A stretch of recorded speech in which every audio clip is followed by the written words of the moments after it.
So this video ended up having a lot more information in it than I originally expected. So for your sanity, I think I'm going to have timestamps in the description for you to check out so you can more easily jump from section to section. So, what is MCC China? Well, it's a version of MCC made exclusively for the Chinese audience.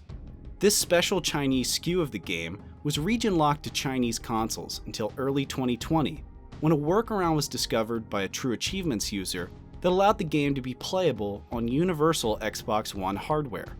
Now, this version has a separate achievement list and is considered a different game altogether as far as the Xbox ecosystem is concerned. When looking at the game on True Achievements, it shows that less than 300 people of the site's 500,000 registered gamers have ever accessed this version of the game. So, naturally, I wanted to snag it to try and double dip in the plethora of rare achievements that MCC China has to offer. That said, most of the chatter online about this game, whether on True Achievements and other forums, just mentioned how it was mostly an older, unupdated version of the game we all knew, and focused mainly on what was broken still, rather than the myriad of changes that were made to all 4 titles that never existed in the standard retail versions. So, in this video, we're going to be breaking down exactly what makes this version of the game so special, cataloging all the differences we could find in the whole of MCC, running from the menu through Halo CE, 2, 3, and 4. Crashing right into Halo CE, immediately, the first thing you'll notice upon tearing into the Covenant is that, when killed, their bodies shrink and seem to disappear. You'll notice that as we progress through this video, corpse behavior and the removal of defeated enemies marks the first clear program difference between the retail and Chinese versions of this game. Every title handles corpse behavior differently. For example, in Halo CE, while at first glance it looks like corpses disappear entirely, their bodies actually seem to shrink whenever they reach the end of their death animation. With a sharp eye and the help of the SRS-99CS2AM sniper scope, we can observe that they don't actually disappear at all, and in fact remain in a tiny, miniaturized death state. This is most easily observed in the game with hunters, as their fuel rod lighting effect doesn't seem to properly scale down with the rest of the biped. This shrinking effect occurs in both the classic and remastered versions of Halo CE, and affects all human, Covenant, and Flood corpses that are present in the game, as long as the game engine is coded to perceive them as dead or in a corpse-like state. This affects more than just cleaning up your rampage as the Chief. For example, at the beginning of the mission Halo, the bodies that should be littered around the cabin of the escape pod are nowhere to be found. Corpses and blood consistently don't spawn as set pieces, and as a result, some of the game's environmental storytelling is lost. Moving on to the Flood, more than just their corpse behavior has been altered. For starters, Popcorn Flood do not pop, they simply disappear. The same is true of their larger, more tumorous cousins, the Carrier forms. Upon death, these variants of Flood simply disappear, despite having their classic physics impulse that sends the player flying. Their death and corpse animation have been made transparent or removed from the game entirely. Captain Keyes' final form as a proto-Gravemind has been heavily censored in both the Anniversary and Classic versions of the game. While he retains his original geometry and mesh, his texture has been downgraded so as to obscure the gore present in the scene. On top of this, no blood or flood juice is able to be generated from weaponry or bodies, making this version of CE borderline sterile compared to the retail release. On the bright side, these changes mean that Flood do not respawn after being killed, making some missions considerably easier on higher difficulties. However, a popular speedrunning strategy known as flood bumping is rendered impossible due to this change. Flood bumping takes advantage of certain flood enemies, which are programmed to reanimate and come back to life to attack the player. In the normal version of Halo CE, it's possible to deliberately kill a flood in a certain position, knowing that it will reanimate and progress the player through an impassable barrier, allowing you to skip a portion of some levels. However, since the Flood in this game shrink and do not respawn, this scenario is never possible. The removal of blood also has some drastic effects on some of the Easter eggs in Halo CE as well. For example, the Rex Easter egg in the mission The Maul is scrawled in what looks to be some type of burn or scorch mark instead of its classic blood splatter. Similarly, the Meg Easter egg in the Pillar of Autumn is made only of the bullets and is completely missing its signature blood splatter. In the mission Assault on the Control Room, the 3 dead grunts from the opening cutscene disappear and are no longer present at the bottom of the pit like they would be in the retail release. CEA terminals are also technically inaccessible in the Chinese version of the game, because although the game grants you the ability to access them through the campaign, you'll be redirected to the US version of the Halo channel in order to watch them. Not to mention that this also doesn't work as a way to watch the terminals in the normal version of MCC, as the current build of the game doesn't support Halo channel integrations anymore, due to the sunsetting of that service and app. For a final point regarding Halo CE, in multiplayer, blood removal and corpse behavior from the campaign persists in all multiplayer modes. Like with Halo CE, bodies in Halo 2 shrink and seem to disappear when enemies are killed. This behavior remains largely unchanged. Heck, even Tartarus seems to shrink away.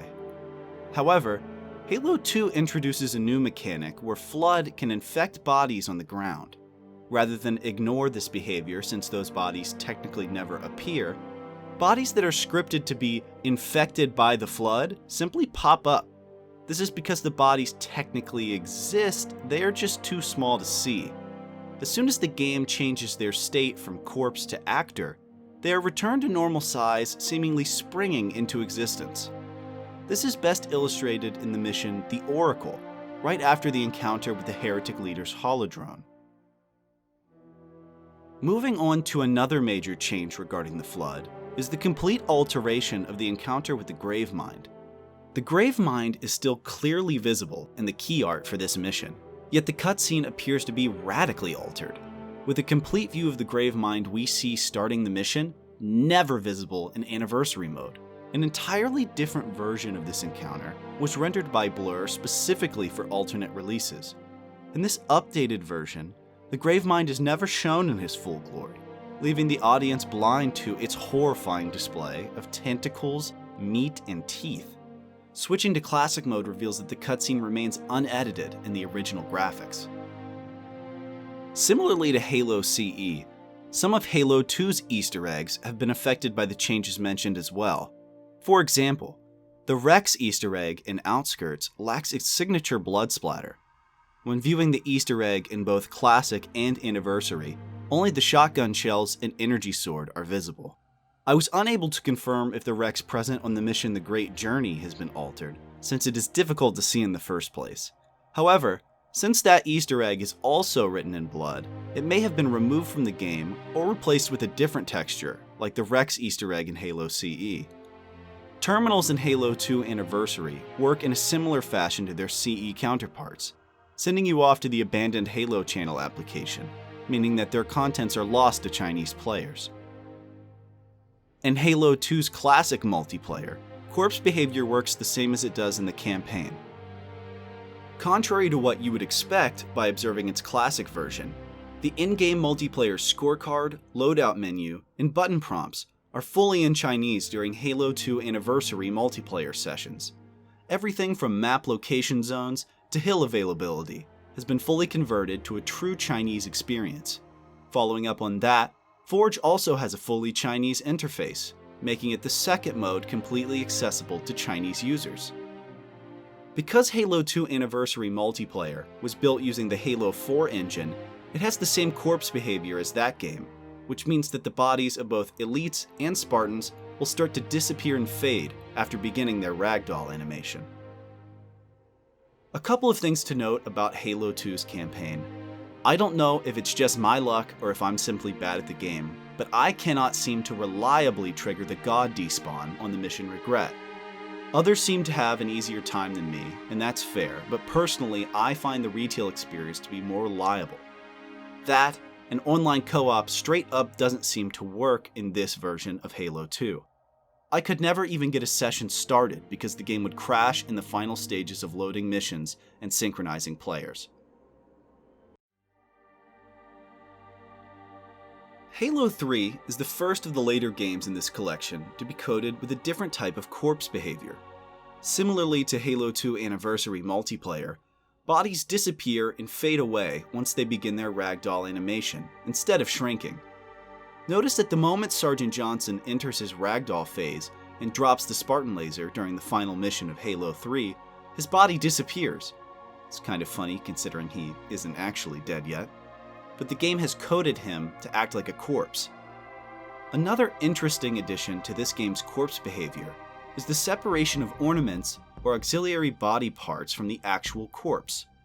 For example, punching and breaking a grunt's methane pack will produce a small amount of debris, which maintains its appearance and physics behavior long after the grunt's body has faded from existence. Things like brute helmets and other detachable parts follow this pattern. Moving on to terminals, normally in Halo 3, when you walk up to a terminal, you can press a button and read some text contained within the terminal. However, in MCC China, while it does give you a prompt to interact with the terminal, and the achievements for this interaction are obtainable, nothing happens when you actually use the prompt. Number fonts and names are displayed differently as well, and appear to be using a different font that looks like a thicker, more stylized version of the Halo 4 font. This persists throughout the Halo 3 UI. In-game UI elements, such as waypoints, also appear in Chinese during the campaign. The campaign is even fully subtitled in Chinese, even if subtitles are never enabled in the MCC menu. Halo 3's multiplayer and Forge are outfitted with a suite of Chinese UI adjustments that make them the third and fourth completely accessible and playable modes for the Chinese audience. Everyone's favorite talking grunt at the end of the Warthog run in the mission Halo does in fact talk to you in this version of the game. The Chinese audience, however, due to a lack of subtitles, doesn't get the privilege of understanding the dialogue and can only hear Joseph Staten's high-pitched voice making fun of the Master Chief. Unfortunately, this is the only significant dialogue we could find in-game that didn't have subtitles added. This is odd since other Easter eggs, such as the red versus blue Easter eggs, in the mission Crow's Nest, still have subtitles. Similarly to Halo 3, Halo 4 seems to have undergone a more complete localization experience. During Halo 4's campaign, in-game UI elements, such as waypoints and prompts, appear in Chinese and are accompanied by Chinese subtitles. Corpse behavior remains largely unchanged with all returning actor types, meaning that bodies continue to fade away after ragdolling. However, this does not affect Prometheans. Watchers and crawlers still fall apart, and knights still disintegrate upon death. Prometheans in general are largely unaffected by changes in this version of MCC. None of the cutscenes in Halo 4 seem to have been radically altered, despite some of them violating the rules that this localization seems to have set for itself. For example, in the mission Composer, the Chief can be seen walking over the Lich crew at the beginning of the mission, which are present despite being smoking bodies. Similarly, later in the mission, Tilson is sunburned to a crisp by the Composer, exposing her muscle layers and skeleton as she's composed. Why was this not altered or changed, yet the Gravemind and Proto-Gravemind have been seriously censored? I don't know why some of those decisions were made, but ultimately, I guess that was up to the developers to see what could remain in a game that's rated 3 and up in China. Similarly to Halo 2 Anniversary and Halo 3, Halo 4's multiplayer and Forge are outfitted with a suite of Chinese UI adjustments that make them the final completely accessible and playable modes for the Chinese audience, bringing the total number of completely Chinese localized multiplayer modes to 6 out of the 8 available. Terminal behavior works similarly to other games, with the now derelict Halo Channel application being launched upon terminal activation. So now I'd like to shift gears and talk about the MCC application in the development of this game instead of the games that reside within it. So this wasn't developed by 343 or any of MCC's other sister developers. This SKU of the game was developed by eHome Entertainment, and based on a version of resale MCC that 343 provided around early 2015. You might ask yourself, why bring in yet another developer? 343 has famously already put so many people in studios hard at work developing this game. Why not just get one of them to localize? This isn't unusual at all. eHome Entertainment is just a joint venture between Microsoft and Oriental Pearl Media Group. That's a company that's used to prepare and publish games that need editing to be released in the Chinese region. This also happens to be the same group that Sony China has agreements with. So it makes sense that Microsoft would utilize a joint venture like this to launch their Xbox products in the region. This version of MCC also happens to have these exclusive placeholder nameplates, because this version of the game was never updated with their correct textures and descriptions. When developing future nameplates for this game, developers insert these placeholder nameplates to test their functionality before the real nameplates are added to the game. At our best guesses, the nameplates Crescent Moon and Half Moon represent the first salvo of earnable nameplates added to the game via updates: Ugly Sweater and Put a Ring on It. Whereas the Full Moon and Moon Eclipse nameplates are placeholders for the Yappening event, and this has been confirmed by 343 employees. You may remember some of these, as they also snuck into the flights for MCC PC before the final event nameplates were properly added to the PC build of the game. It's interesting to see them in the Chinese version of the game, because they actually function correctly. If you sign into the Chinese version of the game with an account that has unlocked the final nameplates, you'll be able to access the temporary nameplates in their stead. The menus are nothing to write home about. They are mostly like what you'd expect and directly mirror their English counterparts, text and all, except for one key place. Halo 2 Anniversary game type titles and summaries have all been converted to Chinese. Why just this specifically? Well, I guess we'll never know. One of the more curious developments we encountered while briskly skimming through these games was the successful activation of the bandana skull as a modifier in both Halo CE and Halo 2's campaigns. For those that were unaware, the bandana skull isn't included with the retail version of MCC, and is instead a piece of downloadable content, which to my knowledge was never made available in the Chinese region due to how MCC was distributed. However, if you have a version of the bandana skull as DLC from your local region, it seems to be compatible with MCC China, unlocking the skull as a selectable modifier. Spartan Ops is completely missing, even from the UI, with no mention that it ever existed. Contrary to Spartan Ops, however, Halo 3 ODST appears in the in-game menu, controller setup menu, and appears as a part of the store page if owned in the US version, yet is unavailable despite it being installed. When launched, the game will queue up the correct mission, key art, and music, yet the game will either freeze or crash because the data technically doesn't exist to launch it. Similarly, the Halo 2 Anniversary map Remnant, added to MCC in an update, is unplayable, yet is present and selectable in the menu.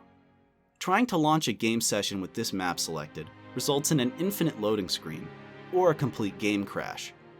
Receiving an invite to this version of the game grants you access to the store page, complete with its Chinese rating and inaccessible purchase options. From here, you can access and see the official club for this game, which can be both shockingly barren and surprisingly active, depending on which tab you're in. Make no mistake, this game has a small but vibrant community, both on True Achievements and Xbox Live. One final thing I'd like to touch on, because we didn't really talk about it when going through the individual games, are the Sentinels. Their behavior and death animations are unchanged in every game. This is likely because, like Prometheans, they're mechanical, inorganic beings, so there's no real sense of death or gore when one is killed, as opposed to Human, Covenant, and Flood. Well, that's it for this one. I know that there's still more to be discovered and that something probably slipped through the cracks, but I'm happy that we were able to provide a comprehensive and detailed look into MCC China, rather than upload a series of poorly made 10-minute filler videos about every single change. Ultimately, I couldn't have done this without the help of Atlix, Archival Mind, and Bresci. They really advanced this production a lot and put the work in to keep things on schedule. Go check out their pages below. If I discover enough stuff that I missed to make a follow-up video, you'll be able to find it linked in the description as well.